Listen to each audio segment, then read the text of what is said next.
Shalom and welcome to this week's edition of the Rabbi's Ramblings. Hope you've had a great week. We read of an interesting incident in this week's parsha. Yaakov is traveling to Israel. On his way, he comes to a river. So he puts one foot on one side of the river on one bank, and then puts the other leg on the other bank.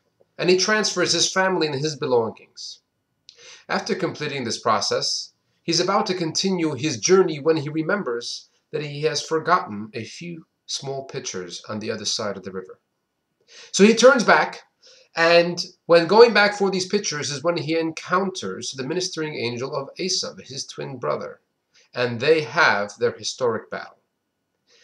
So the question is this. Yaakov was just leaving Lavan, his father-in-law's home, where he lived for 20 years. Not a holy place. Then he encounters his brother Esav, who is traveling towards him with 400 men to kill him.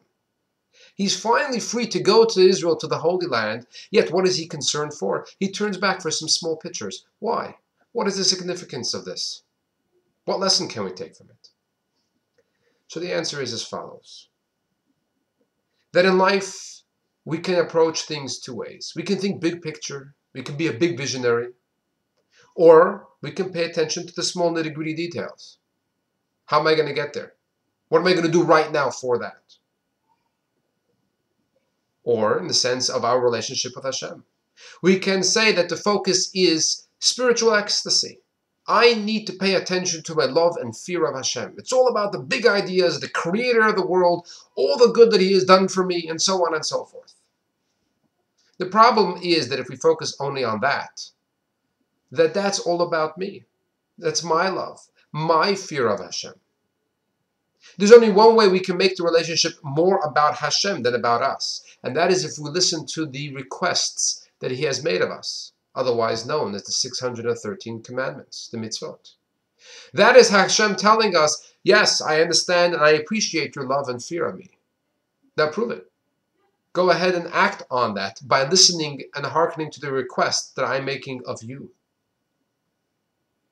To use our personal relationships as an example. We can express, and quite eloquently, our love to our parents, our children, our spouses. But if the moment they make a request of us, we ignore it, where did the love go? How much did that love really mean? So in life, we need to have this balance. On the one hand, we need to work on our love and fear of Hashem. But at the same time, that's all about an expression of self. If we want to make it about our spouse, our children, our parents, and the same thing also when it comes to Hashem, there's only one way. And that is by listening to their requests, fulfilling another mitzvah. Even if we don't feel for it at the moment, it's not about me. It's about Hashem's request. That's why Yaakov has one foot on one bank and one foot on the other. Pay attention to the small detail and also at the big vision. And therefore, even though he's traveling to Israel, to have a most spiritual, godly experience, you can't forget the small pictures. It's the nitty-gritty details in which we express our love for Hashem. Remember, you matter, so make a difference. Shabbat Shalom.